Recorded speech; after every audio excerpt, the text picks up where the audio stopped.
Hi students, welcome to Anu educational channel. 9ನೇ ತರಗತಿ ಕನ್ನಡ. ಈ ವಿಡಿಯೋದಲ್ಲಿ ನಾವು 2025-26ನೇ ಸಾಲಿನ 9ನೇ ತರಗತಿ ಕನ್ನಡ ವಿಷಯದ ಸಂಕಲನಾತ್ಮಕ ಮೌಲ್ಯಮಾಪನ 1ರ ಮಾದರಿ ಪ್ರಶ್ನೆ ಪತ್ರಿಕೆ ಮತ್ತು ಉತ್ತರ ಪತ್ರಿಕೆಗಳನ್ನು ಬಿಡಿಸೋಣ. ಪ್ರಶ್ನೆ ನಂಬರ್ 1. ಈ ಕೆಳಗಿನ ಪ್ರಶ್ನೆಗಳಿಗೆ ಅಥವಾ ಅಪೂರ್ಣ ಹೇಳಿಕೆಗಳಿಗೆ 4 ಆಯ್ಕೆಗಳನ್ನು ಕೊಡಲಾಗಿದೆ. ಅವುಗಳಲ್ಲಿ ಹೆಚ್ಚು ಸೂಕ್ತವಾದ ಉತ್ತರವನ್ನು ಆರಿಸಿ ಶ್ರಮಾಕ್ಷರದೊಂದಿಗೆ ಬರೆಯಿರಿ. ಇಲ್ಲಿ ಬಿಟ್ಟ ಸ್ಥಳವನ್ನು ನಾವು ತುಂಬಬೇಕು. ಇಲ್ಲಿ 4 ಆಯ್ಕೆಗಳನ್ನು ಕೊಡಲಾಗುತ್ತದೆ. ಕೊಟ್ಟಿರುವಂತಹ ಪ್ರಶ್ನೆಗಳ ಸಂಖ್ಯೆ 6, ಪ್ರತಿಯೊಂದಕ್ಕೂ 1 ಅಂಕಗಳು, ಒಟ್ಟು ಅಂಕಗಳು 6. ಮೊದಲನೇ ಪ್ರಶ್ನೆ, ಕನ್ನಡ ವರ್ಣಮಾಲೆಯಲ್ಲಿರುವ ಹ್ರಸ್ವ ಸ್ವರಗಳು. ಇಲ್ಲಿ ಬಿ ಪ್ರಶ್ನೆ ಸರಿಯಾಗಿದೆ. ಇಲ್ಲಿ ಬಿ, ಅ, ಇ, ಉ, ರು, ಎ ಮತ್ತು ಓ ಎಂಬುದು ಹ್ರಸ್ವ ಸ್ವರಗಳಾಗಿದ್ದಾವೆ. ಪ್ರಶ್ನೆ ನಂಬರ್ 2, ಬಣ್ಣಗೆಟ್ಟಿತ್ತು ಪದವು ಕನ್ನಡದ ಈ ಸಂಧಿಗೆ ಉದಾಹರಣೆಯಾಗಿದೆ. ಇದು ಆದೇಶ ಸಂಧಿ. ಪ್ರಶ್ನೆ ನಂಬರ್ 3, ತಲಕಾಡುಗೊಂಡನಿಗೆ ಜಯವಾಗಲಿ. ಈ ವಾಕ್ಯದಲ್ಲಿ ಜಯವಾಗಲಿ ಪದವು ಇಲ್ಲಿ ಯಾವ ಉತ್ತರವೆಂದು ನಾವು ಆರಿಸಬೇಕು. ಎ ನಿಷೇಧಾರ್ಥಕ ಕ್ರಿಯಾಪದ, ಸಂಭವನಾರ್ಥಕ ಕ್ರಿಯಾಪದ, ನಕಾರಾತ್ಮಕ ಕ್ರಿಯಾಪದ ಮತ್ತು ವಿದ್ಯಾರ್ಥಕ ಕ್ರಿಯಾಪದವೆಂದು ಕೊಟ್ಟಿದ್ದಾರೆ. ಇಲ್ಲಿ ಜಯವಾಗಲಿ ಎಂಬುದು ವಿದ್ಯಾರ್ಥಕ ಕ್ರಿಯಾಪದವಾಗಿದೆ. ಪ್ರಶ್ನೆ ನಂಬರ್ 4, ಹೆಮ್ಮರ ಪದವು ಸಮಾಸದ ಈ ಪ್ರಕಾರಕ್ಕೆ ಉದಾಹರಣೆಯಾಗಿದೆ. ಹೆಮ್ಮರ ಎಂದರೆ ನಾವು ಇಲ್ಲಿ ಹಿರಿದಾದ ಪ್ಲಸ್ ಮರ ಹೆಮ್ಮರವೆಂದು ಬಿಡಿಸುತ್ತೇವೆ. ಇದು ಕರ್ಮಧಾರೆಯ ಸಮಾಸ. ಪ್ರಶ್ನೆ ನಂಬರ್ 5, ಎದ್ದೇಳು ಪುಟ್ಟ, ಬೇಗ ಬೇಗ ಸಿದ್ಧನಾಗು. ಈ ವಾಕ್ಯದಲ್ಲಿ ಬೇಗ ಬೇಗ ಪದವು ಇಲ್ಲಿ 2 ಬಾರಿ ಒಂದೇ ಪದವನ್ನ ಬಳಸಲಾಗಿದೆ, ಬೇಗ ಮತ್ತು ಬೇಗವೆಂದು. ಆದ್ದರಿಂದ ಇದು ದ್ವಿರುಕ್ತಿ.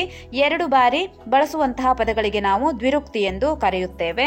ಪ್ರಶ್ನೆ ನಂಬರ್ 6, ಭಾರತೀಯ ವಿದ್ಯಾಭವನದ ಬ್ರಹ್ಮ ವಿದ್ಯಾಭಾಸ್ಕರ ಬಿರುದಿಗೂ ಪಾತ್ರರಾದರು. ಗೆರೆ ಎಳೆದಿರುವ ಪದದಲ್ಲಿ ಬಳಕೆಯಾಗಿರುವ ರೇಖನ ಚಿಹ್ನೆ ನೀವು ನೋಡಬಹುದು. ಇಲ್ಲಿ ವಿದ್ಯಾಬ್ರಹ್ಮ ಭಾಸ್ಕರ, ಇಲ್ಲಿ ವಾಕ್ಯ ವೇಷ್ಟನ ಚಿಹ್ನೆಯು ಬಳಕೆಯಾಗಿದೆ.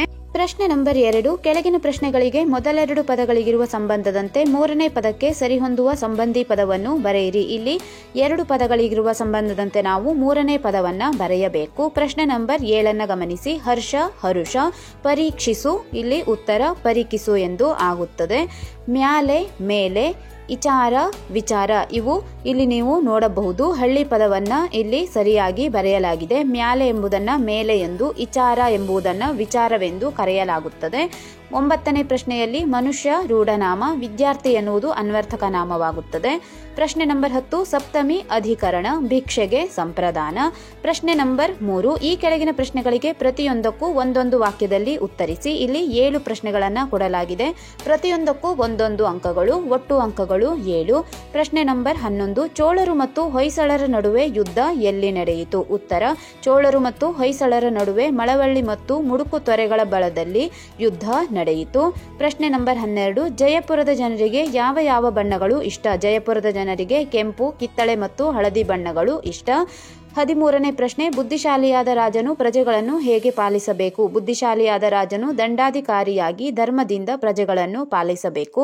ಪ್ರಶ್ನೆ ನಂಬರ್ 14, ರಾಧಾಕೃಷ್ಣನವರ ತಂದೆಯ ಅಪೇಕ್ಷೆ ಏನಾಗಿತ್ತು. ದೇಶಿ ಭಾಷೆಯಾಗಿದ್ದ ಸಂಸ್ಕೃತವನ್ನು ಕಲಿಯಲಿ ಎಂಬುದು ರಾಧಾಕೃಷ್ಣ ಅವರ ತಂದೆಯ ಅಪೇಕ್ಷೆಯಾಗಿತ್ತು. 15ನೇ ಪ್ರಶ್ನೆ, ಬಲೆಯಲ್ಲಿದ್ದ ಮರಿಗಳು ಹೊರಗೆ ಬರಲು ಏನು ಮಾಡಿದವು. ಉತ್ತರ, ಬಲೆಯಲ್ಲಿದ್ದ ಮರಿಗಳು ಹೊರಗೆ ಬರಲು ಚೀತ್ಕರಿಸಿದವು. 16ನೇ ಪ್ರಶ್ನೆ, ಭೀಷ್ಮರು ಕರ್ಣನಿಗೆ ಎನಗೆ ನಗೆಯು ಬಂತು ಎಂದು ಹೇಳಲು ಕಾರಣವೇನು. ಭೀಷ್ಮರು ಕರ್ಣನಿಗೆ ಎನಗೆ ನಗೆಯ ಬಂತು ಎಂದು ಹೇಳಲು ಕಾರಣ, ಹುಲ್ಲುಕಡ್ಡಿಯನ್ನು ಮುರಿಯುವುದಕ್ಕೆ ಕೊಡಲಿಯು ಬೇಕೆ, ನನ್ನನ್ನು ಕೊಲ್ಲಲು ಚಕ್ರ ಬೇಕೆ, ಅದು ನನ್ನ ದೇಹದಲ್ಲಿ ಒಂದು ಕೂದಲನ್ನು ಕತ್ತರಿಸಿದರೆ ನಾನು ನಿನಗೆ ಶರಣಾಗುತ್ತೇನೆ ಎಂದು ಹೇಳುತ್ತಾರೆ. 17ನೇ ಪ್ರಶ್ನೆ, ಪೋರ್ಚುಗೀಸರು ಚೆನ್ನಭೈರಾದೇವಿಗೆ ನೀಡಿದ ಬಿರುದು ಯಾವುದು.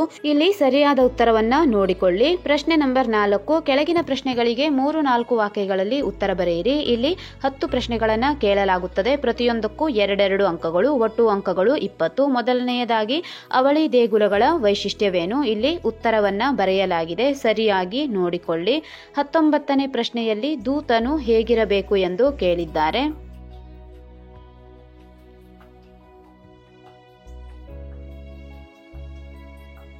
20ನೇ ಪ್ರಶ್ನೆ, ಸ್ಟಾಲಿನ್ ರವರು ರಾಧಾಕೃಷ್ಣನ್ ಅವರ ಬೀಳ್ಕೊಡುಗೆ ಸಮಾರಂಭದಲ್ಲಿ ಏನು ಹೇಳಿದರು. ಇಲ್ಲಿ ನೀವು ಸರಿಯಾದ ಉತ್ತರಗಳನ್ನು ಬರೆದುಕೊಳ್ಳಬೇಕು.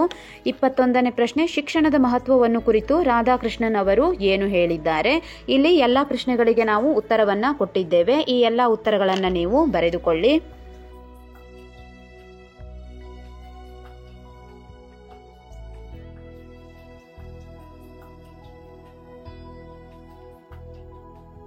ಪ್ರಶ್ನೆ ನಂಬರ್ 22, ಭೀಷ್ಮರು ಕೃಷ್ಣನ ಕೈ ಹಿಡಿದು ಏನೆಂದು ನಿವೇದಿಸಿಕೊಂಡರು?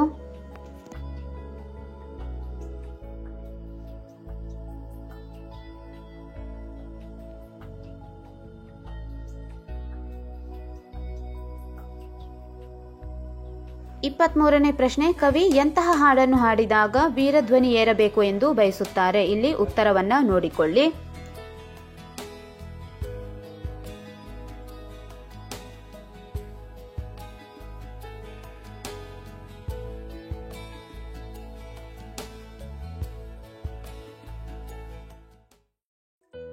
ಇಪ್ಪತ್ನಾಲ್ಕನೇ ಪ್ರಶ್ನೆ, ಪುಟ್ಟ ಹಕ್ಕಿ ಯಾರನ್ನು ಸ್ವಾಗತಿಸುತ್ತದೆ? ಜಗದ ಜನರ ಬಗೆಗೆ ಪುಟ್ಟ ಹಕ್ಕಿಯ ಮಾತೇನು?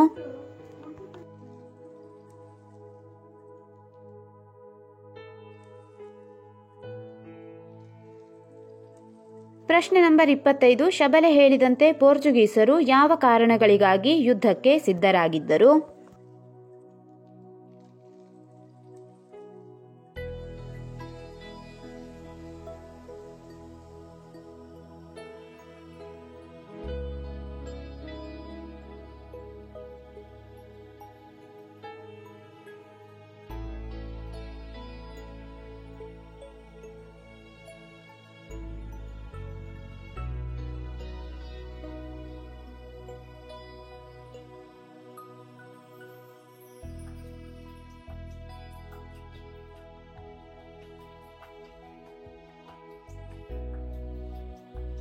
ಇಪ್ಪತ್ತಾರನೇ ಪ್ರಶ್ನೆ, ಬೇರೆ ಬೇರೆ ಭಾಷಿಕರು ತನ್ನ ಕೃತಿಯನ್ನು ಹೇಗೆ ಹೊಗಳಬೇಕೆಂದು ಕವಿ ಬಯಸುವನು?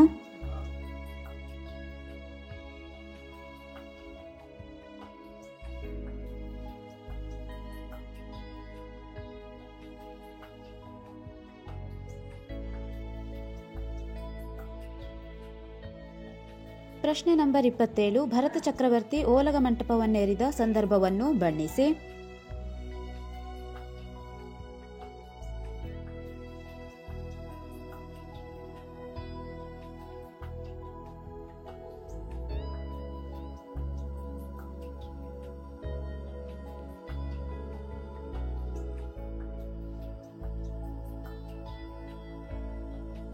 ಪ್ರಶ್ನೆ ನಂಬರ್ 5, ಕೆಳಗಿನ ಕವಿ ಸಾಹಿತಿಗಳ ಕಾಲ, ಸ್ಥಳ, ಕೃತಿ ಮತ್ತು ಪ್ರಶಸ್ತಿ ಬಿರುದುಗಳನ್ನು ಕುರಿತು ವಾಕ್ಯ ರೂಪದಲ್ಲಿ ಬರೆಯಿರಿ. ಇಲ್ಲಿ 2 ಪ್ರಶ್ನೆಗಳನ್ನು ಕೇಳಲಾಗಿದೆ. ಪ್ರತಿಯೊಂದಕ್ಕೂ 3 ಅಂಕಗಳು. ಒಟ್ಟು ಅಂಕಗಳು 6. ಮೊದಲನೆಯದಾಗಿ ಶಿವರಾಮ್ ಕಾರಂತ್. ಇಲ್ಲಿ ನಾವು ಹುಟ್ಟಿರುವ ಸ್ಥಳ, ದಿನಾಂಕ ಮತ್ತು ಅವರು ರಚಿಸಿರುವಂತಹ ಎಲ್ಲ ಕೃತಿಗಳ ಹೆಸರನ್ನ ಬರೆಯಬೇಕು.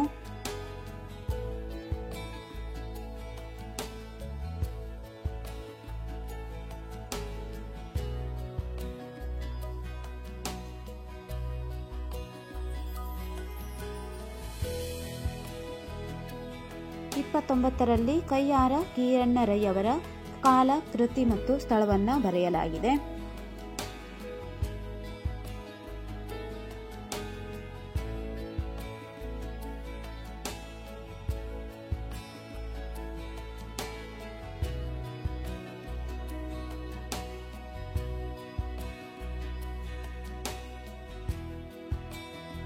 ಪ್ರಶ್ನೆ ನಂಬರ್ 6, ಕೆಳಗಿನ ಪದ್ಯಭಾಗಕ್ಕೆ ಪ್ರಸ್ತಾರ ಹಾಕಿ ಗಣ ವಿಭಾಗಿಸಿ ಛಂದಸ್ಸಿನ ಹೆಸರನ್ನು ಬರೆಯಿರಿ. ಇಲ್ಲಿ ಪದ್ಯಭಾಗವನ್ನ ಕೊಡಲಾಗಿದೆ. ಪದ್ಯಭಾಗವನ್ನ ಗಮನಿಸಿ. ಇಲ್ಲಿ ಕೊಟ್ಟಿರುವಂತಹ ಪದ್ಯಭಾಗಕ್ಕೆ ಈಗ ನಾವು ಪ್ರಸ್ತಾರ ಹಾಕಿ ಗಣ ವಿಭಾಗಿಸಿ ಛಂದಸ್ಸಿನ ಹೆಸರನ್ನ ಬರೆಯಬೇಕು.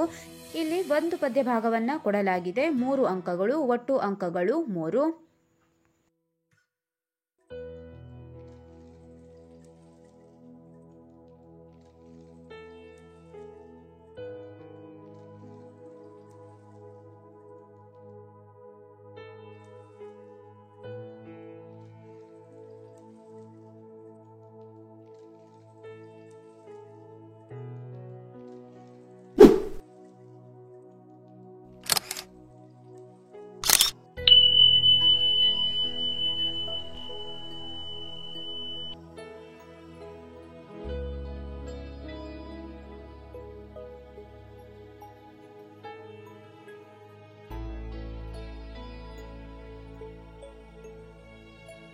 ಇಲ್ಲಿ ನೀವು ಗಣ ವಿಭಾಗಿಸಿ ಛಂದಸ್ಸನ್ನ ಹೆಸರಿಸಿರುವುದನ್ನ ನೋಡಬಹುದು. ಇಲ್ಲಿ ಈ ಮೇಲಿನ ಪದ್ಯವು ಮಾತ್ರ ಗಣದ ಕಂದ್ಯ ಪದ್ಯದಲ್ಲಿ ರಚಿತವಾಗಿದೆ. ಇದು ಒಂದು ಕಂದ ಪದ್ಯ.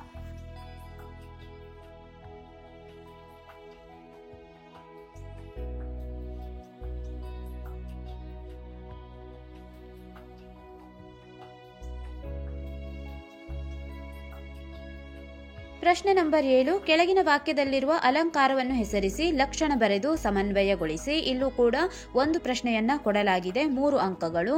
ಇಲ್ಲಿ ಸೀತೆಯ ಮುಖ ಕಮಲ ಅರಳಿತು, ಸೀತೆಯ ಮುಖ ಕಮಲ ಅರಳಿತು ಎಂದು ಕೊಟ್ಟಿದ್ದಾರೆ. ಇದು ಅಲಂಕಾರ ರೂಪಾಲಂಕಾರವಾಗಿದೆ ಅಥವಾ ರೂಪಕಾಲಂಕಾರ ಎಂದು ಕೂಡ ಬರೆಯಬಹುದು. ಇಲ್ಲಿ ಲಕ್ಷ್ಮಣ ಎಂಬುದು ಉಪಮೇಯ ಮತ್ತು ಉಪಮಾನಗಳ ನಡುವಿನ ಅಭೇದ ಕಲ್ಪನೆಯೇ ರೂಪಾಲಂಕಾರ. ಉಪಮೇಯ ಸೀತೆಯ ಮುಖ, ಉಪಮಾನ ಕಮಲ. ಸಮನ್ವಯ, ಇಲ್ಲಿ ಉಪಮೇಯವಾದ ಸೀತೆಯ ಮುಖ ಮತ್ತು ಉಪಮಾನವಾದ ಕಮಲಗಳ ನಡುವೆ ಅಭೇದ ಕಲ್ಪನೆ ಇರುವುದರಿಂದ ಇದು ರೂಪಾಲಂಕಾರವಾಗಿದೆ. ಪ್ರಶ್ನೆ ನಂಬರ್ 8, ಕೆಳಗಿನ ಗಾದೆಗಳಲ್ಲಿ ಯಾವುದಾದರೂ ಒಂದನ್ನು ಗಾದೆಯ ಮಹತ್ವದೊಂದಿಗೆ ವಿಸ್ತರಿಸಿ ಬರೆಯಿರಿ. ಇಲ್ಲಿ ಗಾದೆ ಮಾತನ್ನ ಕೊಡಲಾಗಿದೆ. ಒಂದು ಗಾದೆ ಮಾತಿಗೆ 3 ಅಂಕಗಳು. ದೂರದ ಬೆಟ್ಟ ಕಣ್ಣಿಗೆ ನುಣ್ಣಗೆ ಎಂದು ಕೊಟ್ಟಿದ್ದಾರೆ. ಗಾದೆಗಳು ಜನಪರದ ಜೀವನದ ಅನುಭವದ ನುಡಿಮುತ್ತುಗಳು. ಇವುಗಳಿಂದ ಜೀವನದ ಮೌಲ್ಯ ಹೆಚ್ಚುತ್ತದೆ. ಆದ್ದರಿಂದಲೇ ವೇದ ಸುಳ್ಳಾದರೂ ಗಾದೆ ಸುಳ್ಳಾಗದು. ಗಾದೆಗಳನ್ನು ವೇದಗಳಿಗೆ ಸಮಾನ ಎಂದು ಹೇಳುವರು. ಅಂತಹ ಕೆಲವು ಪ್ರಸಿದ್ಧ ಗಾದೆಗಳಲ್ಲಿ ದೂರದ ಬೆಟ್ಟ ಕಣ್ಣಿಗೆ ನುಣ್ಣಗೆ ಒಂದಾಗಿದೆ. ಬೆಟ್ಟವನ್ನು ದೂರದಿಂದ ನೋಡಿದಾಗ ಎತ್ತರವಾದ ಮರಗಳು, ಹಸಿರು ತಪ್ಪಲುಗಳು ಕಣ್ಣಿಗೆ ಕಂಪನ್ನು ಎರೆಯುತ್ತವೆ. ಅದೇ ಹತ್ತಿರದಿಂದ ನೋಡಿದಾಗ ಬೆಟ್ಟದ ತುಂಬೆಲ್ಲ ಕಲ್ಲು ಮುಳ್ಳುಗಳಿಂದ ಕೂಡಿದ್ದು ನಡೆಯಲು ಅಸಾಧ್ಯವಾಗುತ್ತದೆ. ಅದೇ ರೀತಿ ಸಂಬಂಧ ದೂರದಿಂದ ಚೆನ್ನಾಗಿದ್ದು ನೋಡುವವರಿಗೆ ಚೆನ್ನಾಗಿದ್ದಾರೆಂದು ಎನಿಸುತ್ತದೆ. ನಾವು ಹತ್ತಿರವಾದಂತೆಯೇ ದುರ್ಗುಣಗಳು, ಅನೇಕ ದೋಷಗಳು ಕಾಣಿಸುತ್ತವೆ. ಆದ್ದರಿಂದ ಹತ್ತಿರದಿಂದಲೇ ಸೂಕ್ಷ್ಮವಾಗಿ ಗಮನಿಸಿ ಸಂಬಂಧವನ್ನು ಬೆಳೆಸಿಕೊಳ್ಳಬೇಕೆಂದು ಈ ಗಾದೆ ಸೂಚಿಸುತ್ತದೆ. ಹಾಗೆ ಸಮಾಜದಲ್ಲಿ ನಮ್ಮ ಸುತ್ತಮುತ್ತ ಇರುವವರು, ನಮ್ಮ ನೆಂಟರಿಷ್ಟರು ಹಸನ್ಮುಖರಾಗಿ ಇರುವುದನ್ನು ನೋಡಿ ಅವರಿಗೆ ಯಾವುದೇ ಕಷ್ಟಗಳಿಲ್ಲ, ಬರೀ ಸುಖ ಸಂತೋಷಗಳೇ ತುಂಬಿವೆ ಎಂದು ಯೋಚಿಸುವುದು ಸರಿಯಲ್ಲ. ಏಕೆಂದರೆ ಅವರಿಗಿರುವ ಕಷ್ಟ ನಮಗೆ ಗೊತ್ತಿರುವುದಿಲ್ಲ. ಆದ್ದರಿಂದ ತನಗೆ ಬಂದ ಕಷ್ಟಗಳನ್ನು ನಗುನಗುತ್ತಾ ಎದುರಿಸಬೇಕು. ಪ್ರಪಂಚದಲ್ಲಿ ಎಲ್ಲರಿಗೂ ಕಷ್ಟ ಬರುತ್ತದೆ ಎಂಬ ಅಂಶವನ್ನು ನೆನಪಿನಲ್ಲಿಡಬೇಕು. ಅದು ಬಿಟ್ಟು ತನಗೆ ಎಲ್ಲಾ ಕಷ್ಟಗಳನ್ನು ಕೊಟ್ಟಿದ್ದಾನೆ ಎಂದು ಯೋಚಿಸುವುದು ತಪ್ಪು ಎಂದು ಈ ಗಾದೆ ತಿಳಿಸುತ್ತದೆ. ಅಥವಾ ಇಲ್ಲಿ ಇನ್ನೊಂದು ಗಾದೆ ಮಾತನ್ನ ಕೊಟ್ಟಿದ್ದಾರೆ, ಬೆಳ್ಳಗಿರುವುದೆಲ್ಲ ಹಾಲಲ್ಲ. ಇಲ್ಲಿ ಈ ಗಾದೆ ಮಾತನ್ನು ಕೂಡ ನಾವು ವಿವರಿಸಿ ಬರೆದಿದ್ದೇವೆ. ಈ ಗಾದೆ ಮಾತನ್ನು ಕೂಡ ನೋಡಿಕೊಳ್ಳಿ.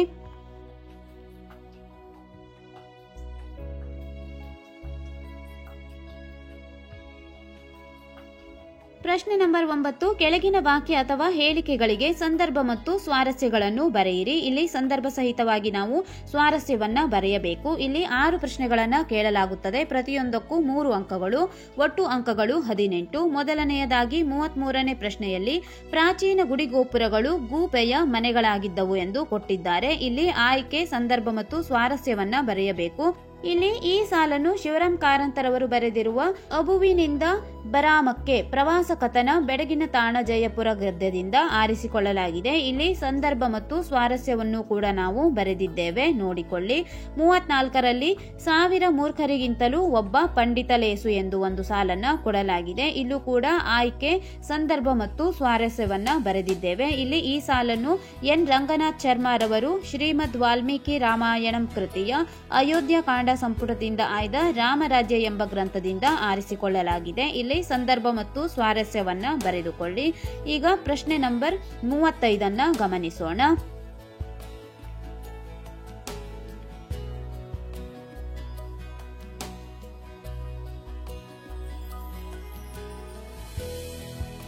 ಪ್ರಶ್ನೆ ನಂಬರ್ 35, ಆರ್ಥಿಕ ಪರಿಸ್ಥಿತಿ ನಮ್ಮ ಸಾಧನೆಯಲ್ಲಿ ನಿವಾರಿಸಲಾಗದ ತೊಡಕೆಂದು ಭಾವಿಸಲಿಲ್ಲ. ಇಲ್ಲಿ ಈ ವಾಕ್ಯವನ್ನು ಆದರ್ಶ ಶಿಕ್ಷಕ ಸರ್ವಪಲ್ಲಿ ರಾಧಾಕೃಷ್ಣನ್ ಎಂಬ ಗದ್ಯಪಾಠದಿಂದ ಆಯ್ದುಕೊಳ್ಳಲಾಗಿದೆ. ಇಲ್ಲೂ ಕೂಡ ಸಂದರ್ಭ ಮತ್ತು ಸ್ವಾರಸ್ಯವನ್ನ ಬರೆದಿದ್ದೇವೆ. ಇದನ್ನು ನೋಡಿ ಬರೆದುಕೊಳ್ಳಿ.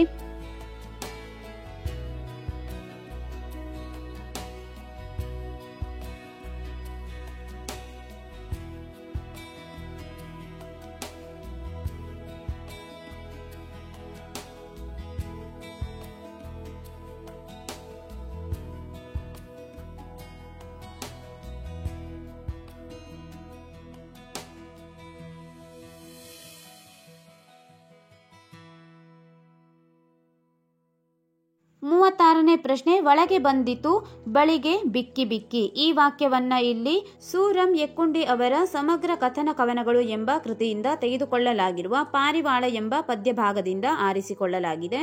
ಇಲ್ಲಿ ಸಂದರ್ಭ ಮತ್ತು ಸ್ವಾರಸ್ಯವನ್ನ ಬರೆದಿದ್ದೇವೆ, ನೋಡಿ ಬರೆದುಕೊಳ್ಳಿ. ಪ್ರಶ್ನೆ ನಂಬರ್ 37 ಗಮನಿಸಿ. ಉಭಯ ಪಕ್ಷದಲ್ಲಿ ನಿಮಗೆ ಭೇದವೇ ಎಂದು ಇಲ್ಲಿ ಒಂದು ವಾಕ್ಯವನ್ನ ಕೊಡಲಾಗಿದೆ.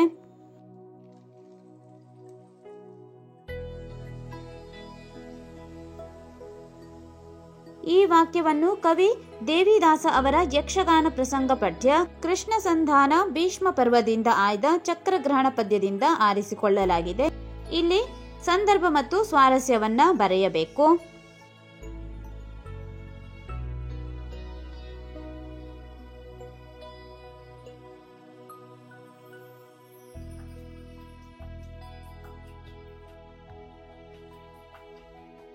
ಮೂವತ್ತೆಂಟರಲ್ಲಿ ಬಲಿಯ ನಿತ್ತೊಡೆ ಮುನಿವೆಂ. ಇಲ್ಲಿ ಈ ವಾಕ್ಯವನ್ನ ಕವಿ ಚಕ್ರವರ್ತಿ ಜನ್ನನು ರಚಿಸಿದ ಯಶೋಧರ ಚರಿತ ಕಾವ್ಯ ಭಾಗದಿಂದ ಆಯ್ದ ಬಲಿಯ ನಿತ್ತೊಡೆಂ ಮುನಿವೆಂ ಪದ್ಯದಿಂದ ಆಯ್ದುಕೊಳ್ಳಲಾಗಿದೆ. ಸಂದರ್ಭ ಮತ್ತು ಸ್ವಾರಸ್ಯವನ್ನ ಬರೆಯಿರಿ.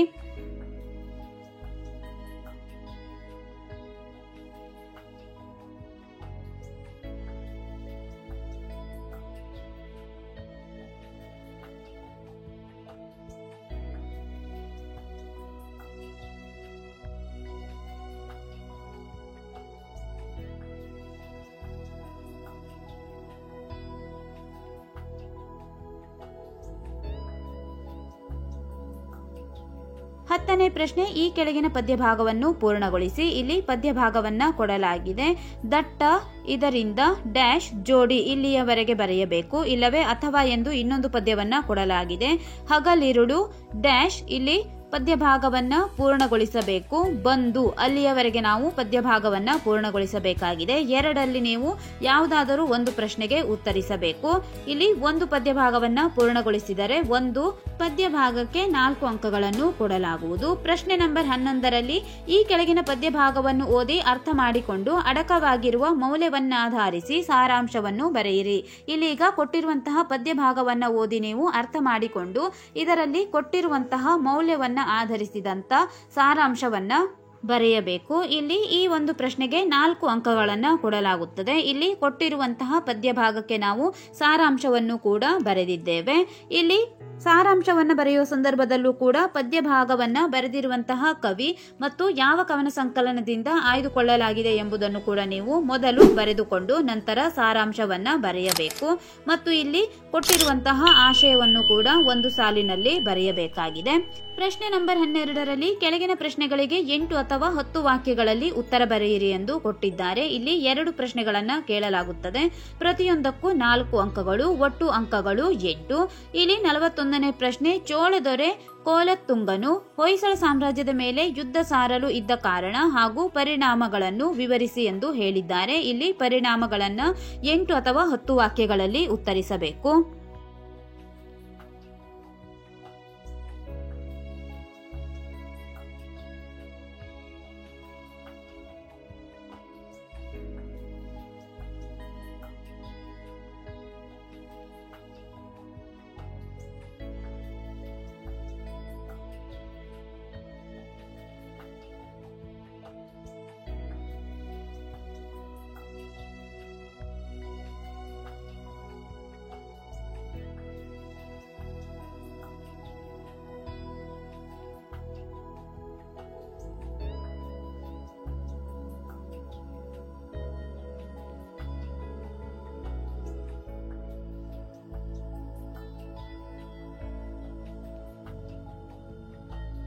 ಅಥವಾ ಇಲ್ಲಿ ಇನ್ನೊಂದು ಪ್ರಶ್ನೆಯನ್ನ ಕೊಡಲಾಗುತ್ತದೆ. ಈ ಪ್ರಶ್ನೆಗೂ ಬೇಕಾದರೆ ನೀವು ಉತ್ತರಿಸಬಹುದು. ಬನದಮ್ಮನಹಳ್ಳಿಯ ಪಂಚಾಯಿತಿಯಲ್ಲಿ ನಡೆದ ನ್ಯಾಯ ಹಾಗೂ ಅದರ ತೀರ್ಪಿನ ಬಗ್ಗೆ ಬರೆಯಿರಿ. ಇಲ್ಲಿ ತೀರ್ಮಾನವನ್ನ ನಾವು ಬರೆಯಬೇಕು. ಇಲ್ಲಿ ಕೊಟ್ಟಿರುವಂತಹ 2 ಪ್ರಶ್ನೆಗಳಲ್ಲಿ ಯಾವುದಾದರೂ ಒಂದು ಪ್ರಶ್ನೆಗಳಿಗೆ ನೀವು ಉತ್ತರಿಸಬಹುದು.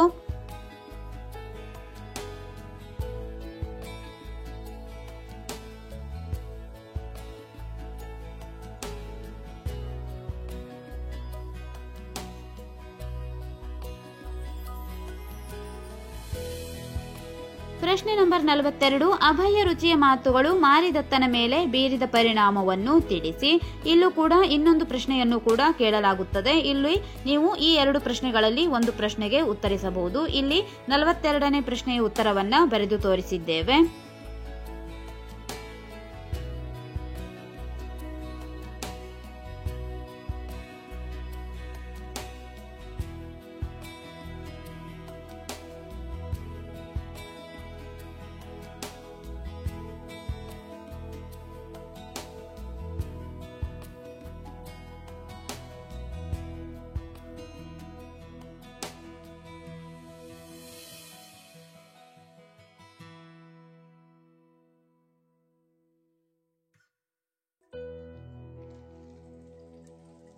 ಇಲ್ಲಿ ಇನ್ನೊಂದು ಪ್ರಶ್ನೆಯನ್ನ ಕೊಟ್ಟಿದ್ದಾರೆ. ಅಭಯ ರುಚಿ ಮತ್ತು ಮಾರಿದತ್ತರಲ್ಲಿ ಯಾರನ್ನು ಮೆಚ್ಚುವಿರಿ, ಏಕೆ ಎಂದು. ಇಲ್ಲಿ ಈ ಪ್ರಶ್ನೆಯ ಉತ್ತರವನ್ನು ಕೂಡ ಬರೆಯಲಾಗಿದೆ. ಇಲ್ಲೂ ಕೂಡ ಇವೆರಡು ಪ್ರಶ್ನೆಗಳಲ್ಲಿ ಯಾವುದಾದರೂ ಒಂದು ಪ್ರಶ್ನೆಯನ್ನ ನೀವು ಬರೆಯಬಹುದು.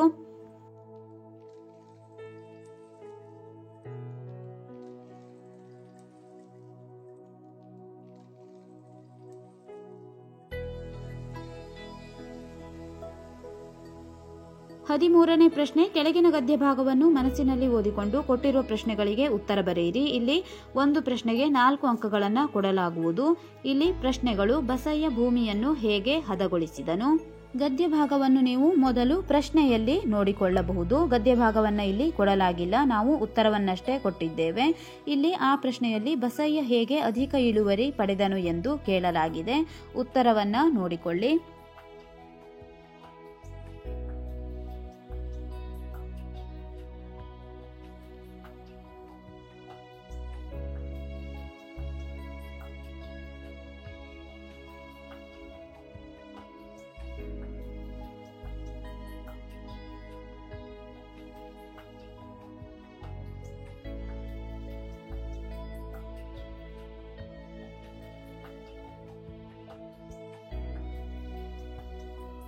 ಪ್ರಶ್ನೆ ನಂಬರ್ 14ರಲ್ಲಿ ಕೆಳಗಿನ ಯಾವುದಾದರೂ ಒಂದಕ್ಕೆ ಕೊಟ್ಟಿರುವ ಮಾಹಿತಿಯನ್ನು ಆಧರಿಸಿ ಪತ್ರ ಬರೆಯಲು ಹೇಳಿದ್ದಾರೆ. ಇಲ್ಲಿ ಪತ್ರಕ್ಕೆ 5 ಅಂಕಗಳನ್ನು ಕೊಡಲಾಗುವುದು.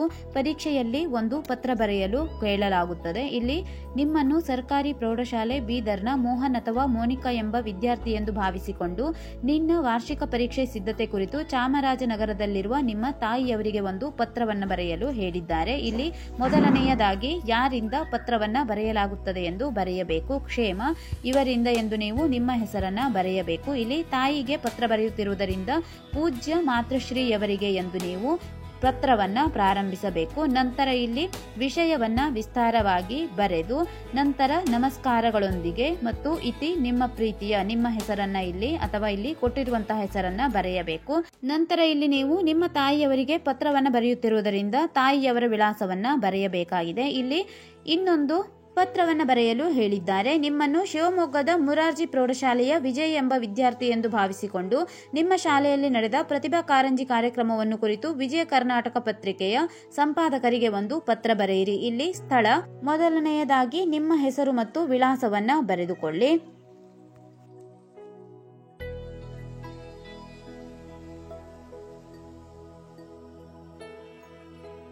ನಂತರ ಇವರಿಗೆ ಅಂದರೆ ನೀವು ವಿಜಯ ಕರ್ನಾಟಕ ದಿನಪತ್ರಿಕೆ ಕಾರ್ಯಾಲಯಕ್ಕೆ ಇಲ್ಲಿ ಪತ್ರ ಬರೆಯುತ್ತಿರುವುದರಿಂದ ಅವರ ವಿಳಾಸವನ್ನ ಬರೆಯಬೇಕು. ಮಾನ್ಯರೇ ಎಂದು ಬರೆದು ವಿಷಯವನ್ನ ಸಣ್ಣದಾಗಿ ಬರೆದು ನಂತರ ವಿಷಯದ ಒಡಲನ್ನ ಬರೆಯಬೇಕಾಗಿದೆ.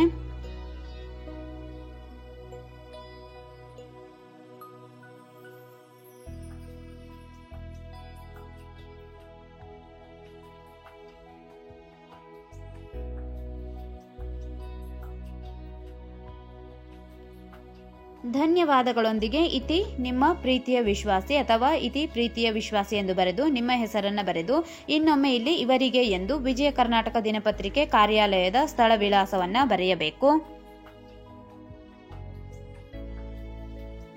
ಪ್ರಶ್ನೆ ನಂಬರ್ 15, ಕೆಳಗಿನ ಯಾವುದಾದರೂ ಒಂದು ವಿಷಯದಲ್ಲಿ 15 ವಾಕ್ಯಗಳಿಗೆ ಕಡಿಮೆ ಇಲ್ಲದಂತೆ ಪ್ರಬಂಧವನ್ನು ಬರೆಯಿರಿ. ಇಲ್ಲಿ ಪ್ರಬಂಧವನ್ನ ಬರೆಯಬೇಕಾಗಿದೆ. 1ಕ್ಕೆ 5 ಅಂಕಗಳು. ಮೊದಲನೆಯದಾಗಿ ನಿರುದ್ಯೋಗ. ಇಲ್ಲಿ ನಾವು ಪ್ರಬಂಧವನ್ನ ಬರೆದುಕೊಟ್ಟಿದ್ದೇವೆ. ಪೀಠಿಕೆ, ವಿಷಯ ನಿರೂಪಣೆ ಇಲ್ಲಿ ಮುಂತಾದ ಎಲ್ಲಾ ವಿವರವನ್ನು ಕೊಡಲಾಗಿದೆ. ಇಲ್ಲಿ ನೀವು ಪ್ರಬಂಧವನ್ನ ನೋಡಿಕೊಳ್ಳಿ.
ಇಲ್ಲಿ ರಾಷ್ಟ್ರೀಯ ಭಾವೈಕ್ಯತೆ ಎಂದು ಇನ್ನೊಂದು ಪ್ರಬಂಧವನ್ನ ಕೊಡಲಾಗಿದೆ. ಇಲ್ಲಿ ಕೊಟ್ಟಿರುವಂತಹ 2 ಪ್ರಬಂಧಗಳಲ್ಲಿ ನೀವು ಯಾವುದಾದರೂ ಒಂದು ಪ್ರಬಂಧವನ್ನ ಬರೆಯಬೇಕು.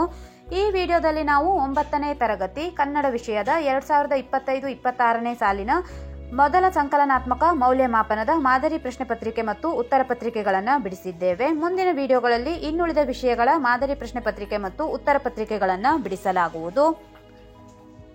ನಮ್ಮ ಚಾನೆಲ್ನ ಎಲ್ಲ ಹೊಸ ವಿಡಿಯೋಗಳಿಗಾಗಿ ಅನು ಎಜುಕೇಷನಲ್ ಚಾನೆಲ್ನ ಲೈಕ್ ಮಾಡಿ, ಶೇರ್ ಮಾಡಿ, ಸಬ್ಸ್ಕ್ರೈಬ್ ಮಾಡಿ, ಹಾಗೆ ಪಕ್ಕದಲ್ಲಿರುವ ಬೆಲ್ ಐಕಾನ್ ಪ್ರೆಸ್ ಮಾಡಿ.